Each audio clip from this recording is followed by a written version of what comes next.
नमस्कार। कभी सोचा है कि अगर कोई सरकारी अधिकारी या कोई पब्लिक बॉडी वो काम करने से मना कर दे जो करना उसका कानूनी फर्ज है, तो एक आम इंसान क्या कर सकता है? क्या हमारे पास कोई अधिकार है? आज हम इसी बहुत ही पावरफुल अधिकार के बारे में बात करने वाले हैं। तो सवाल ये है कि भाई जब कोई पब्लिक अथॉरिटी अपना काम नहीं करती तो होता क्या है? क्या एक आम नागरिक के तौर पे हमारे हाथ बंधे हैं? जवाब है बिल्कुल नहीं।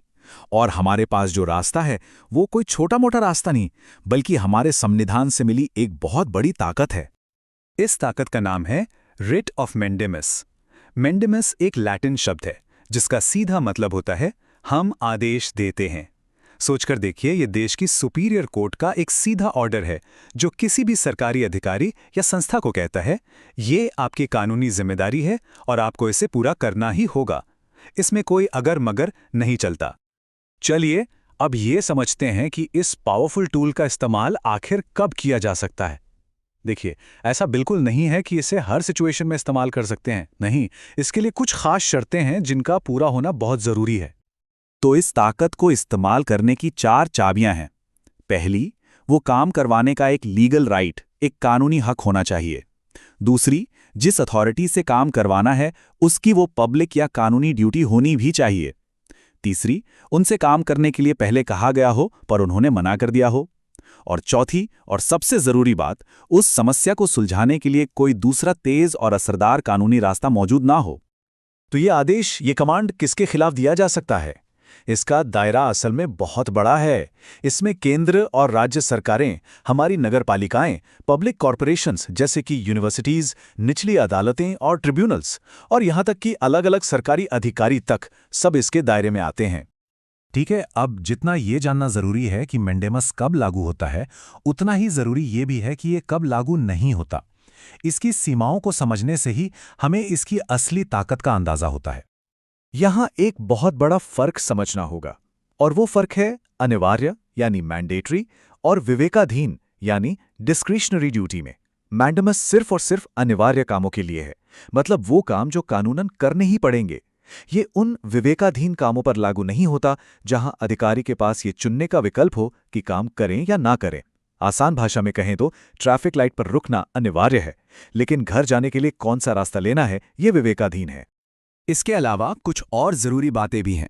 ये आदेश देश के राष्ट्रपति या किसी राज्य के राज्यपाल के खिलाफ जारी नहीं किया जा सकता, क्योंकि उन्हें संविधान में विशेष छूट मिली हुई है। ये किसी प्राइवेट व्यक्ति या कंपनी पर भी लागू नहीं होता, जब तक कि वो कोई पब्लिक काम ना कर रहे हों।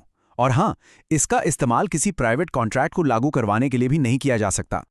तो अब जब हम नियम और इसके अपवाद दोनों समझ गए हैं, तो आइए इसकी प्रैक्टिकल प्रक्रिया पर एक नज़र डालते हैं कि मांग रखने से लेकर अदालत के फैसले तक का सफ़र कैसा होता है। पूरी प्रक्रिया को हम 4 आसान स्टेप्स में समझ सकते हैं। सबसे पहला स्टेप, ये पक्का करना कि कोई सरकारी संस्था अपनी ज़रूरी ड्यूटी पूरी नहीं कर रही है। दूसरा, उन्हें एक फॉर्मल नोटिस भेजकर वो काम करने के लिए कहना। तीसरा, अगर वो फिर भी मना कर दें या कोई जवाब ही ना दें, तब सही कोर्ट में याचिका दायर की जा सकती है। और आखिर में कोर्ट दोनों पक्षों को सुनती है और अगर केस में दम है तो वो शक्तिशाली आदेश यानी रिट जारी कर देती है। तो याचिका लेकर जाएं कहां? इसके लिए 2 मुख्य रास्ते हैं। पहला, संविधान के आर्टिकल 226 के तहत किसी भी हाईकोर्ट में जाया जा सकता है। हाईकोर्ट का दायरा काफी बड़ा है। ये मौलिक अधिकारों और दूसरे किसी भी कानूनी अधिकार दोनों के लिए सुनवाई कर सकता है।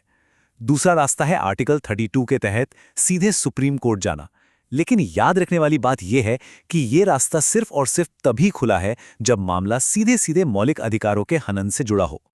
चलिए अब इन सब कानूनी बारीकियों से थोड़ा ऊपर उठकर इसकी बड़ी तस्वीर को देखते हैं। आखिर ये रिट एक लोकतांत्रिक समाज के लिए इतनी जरूरी क्यों है? इसका असली महत्व क्या है?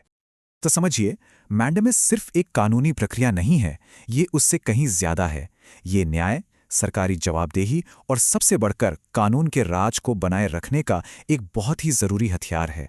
ये हर नागरिक के हाथ में वो ताकत देता है जिससे सरकार को उसकी जिम्मेदारियों के लिए जवाबदेह ठहराया जा सके और ये सुनिश्चित किया जा सके कि कोई भी कानून से ऊपर नहीं है।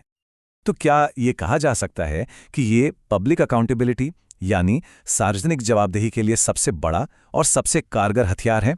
ये एक ऐसा सवाल है जो हमें इस रिट की असली ताकत और हमारे लोकतंत्र में इसकी अहम जगह के बारे में और गहराई से सोचने पर मजबूर करता है।